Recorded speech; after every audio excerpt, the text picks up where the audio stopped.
आप जब privileges committee notice देगी उसका जवाब देंगे। आप काहे चिंता कर रहे हैं? मैं चिंता नहीं कर रहा। नमस्कार, द इंफॉर्मेशन में आपका स्वागत है। मैं मदन घोडेला। अभी जिस शख्स को आप सुन रहे थे उनका नाम है राघव चड्ढा। पंजाब से आम आदमी पार्टी के राज्यसभा सांसद हैं। हालांकि वे दिल्ली से आते हैं, लेकिन उनको जिम्मेदारी सौंपी गई है कि पंजाब की बात को दिल्ली यानी राज्यसभा में रखें। अब उन्होंने जो काम कर दिया है उसकी उम्मीद ना तो शायद आम आदमी पार्टी ने लगाई थी, या फिर जो काम उन्होंने राज्यसभा में आम आदमी पार्टी ने राज्यसभा में कर दिया है उसकी उम्मीद कम से कम किसी भी नागरिक ने आम आदमी पार्टी से नहीं लगाई होगी। कारण ये है कि आम आदमी पार्टी आंदोलन से निकली हुई पार्टी है। उनका लोगो है, उनका मोटिव है भ्रष्टाचार मुक्त प्रशासन देना। लेकिन आम आदमी पार्टी ने वो काम कर दिया है जिसकी वजह से या तो राघव चड्ढा जी फंस गए हैं या राघव चड्ढा जी के कारण आम आदमी पार्टी फंस गई है। पूरा मामला क्या है आओ बताता हूं। दरअसल दिल्ली में केंद्र सरकार राज्यसभा में और लोकसभा में एक बिल लेकर के आई जिससे दिल्ली की शक्तियों को अपने हाथ में रखा जा सके। ये बिल लोकसभा में पास हो गया, राज्यसभा में भी पास हो गया। लेकिन राज्यसभा में पास होने के साथ ही राघव चड्ढा जी ने एक और प्रस्ताव पेश कर दिया। प्रस्ताव ये पेश किया कि इस बिल को SIT के पास स्टैंडिंग कमेटी के पास भेज दिया जाए जांच पड़ताल के लिए। लेकिन जैसे ये प्रस्ताव राघव चड्ढा जी की तरफ से दिया गया तो उन पर चर्चा हुई कि किन किन व्यक्तियों की तरफ से ये प्रस्ताव आया है। अब हैरानी होगी आपको ये जान करके कि ये प्रस्ताव पे नाम जिनके साइन थे वो सुधांशु त्रिवेदी जी बीजेपी के सांसद हैं, नरहरि आमीन बीजेपी के सांसद हैं और P कोदियान ये भी बीजेपी के सांसद हैं। अब इनकी तरफ से कहा गया कि ये बिल पेश किया गया है।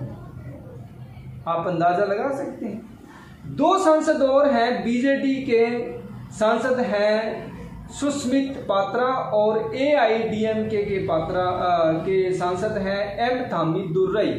इनकी तरफ से कहा गया कि यह प्रस्ताव लाया गया है कि इस बिल को स्टैंडिंग कमेटी के पास भेज दिया जाए। अंधे को भी, सामान्य जो समझ रखता होगा उसे भी ये पता है कि ये बिल अगर लाया गया, ये प्रस्ताव बीजेपी के सांसद क्यों किसी कमेटी को भेजेंगे, राइट।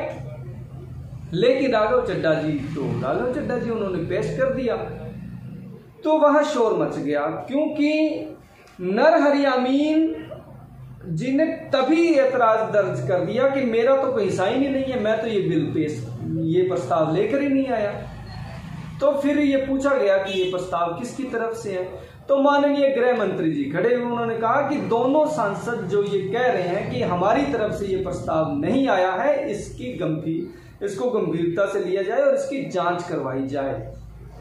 राघव चड्ढा जी से जब ये बात पूछी गई, इससे पहले बता दें कि सभापति जी ने फिर इस प्रस्ताव को रद्द कर दिया ध्वनि मत से, क्योंकि उन्होंने पूछा उपस्थित सदस्यों से कि क्या इसको स्टैंडिंग कमेटी में भेजा जाए, तो लोगों ने कहा कि नहीं, इसको नहीं भेजा जाना चाहिए। दूसरी बात, फिर उन्होंने जो आपत्ति दर्ज करवाई है दो सांसदों ने, उनकी तरफ से जांच के आदेश हो गए हैं कि ये जांच का विषय है कि क्या इस प्रस्ताव पर वाकई ही सांसदों के साइन है या उनके साइन चोरी किए गए हैं। अब जब मैं आपको उन सांसदों की बात सुनाऊंगा जो कह रहे हैं कि इन पर हमारा कोई भी साइन नहीं है, और राघव चड्ढा जी तो आपने सुन ही लिया कि क्या कह रहे हैं। राघव चड्ढा जी ये वही पत्रकार हैं जो दिन में आप जिनको 10 बार इस्तेमाल करते हैं, जो आपका प्रचार करते हैं, जो भी झूठ सच बोलते हैं उसको आगे प्रसारित कर देते हैं। अब जब ये खरा सवाल कर रहे हैं आपसे, तो आप इतना चिढ़ क्यों रहे हैं क्यूट सांसद जी? मैं आपको उन सभी सांसदों की बात सुनाता हूं जो ये कह रहे हैं कि हमारा प्रस्ताव पर कोई साइन नहीं है। अब या तो आम आदमी पार्टी के कारण राघव चड्ढा जी फंस गए हैं और या राघव चड्ढा जी के कारण आम आदमी पार्टी फंस गई है। अगर ये साबित हो जाता है कि ये प्रस्ताव पर जाली साइन है तो सोचिए आम आदमी पार्टी की क्या इज्जत रह जाएगी।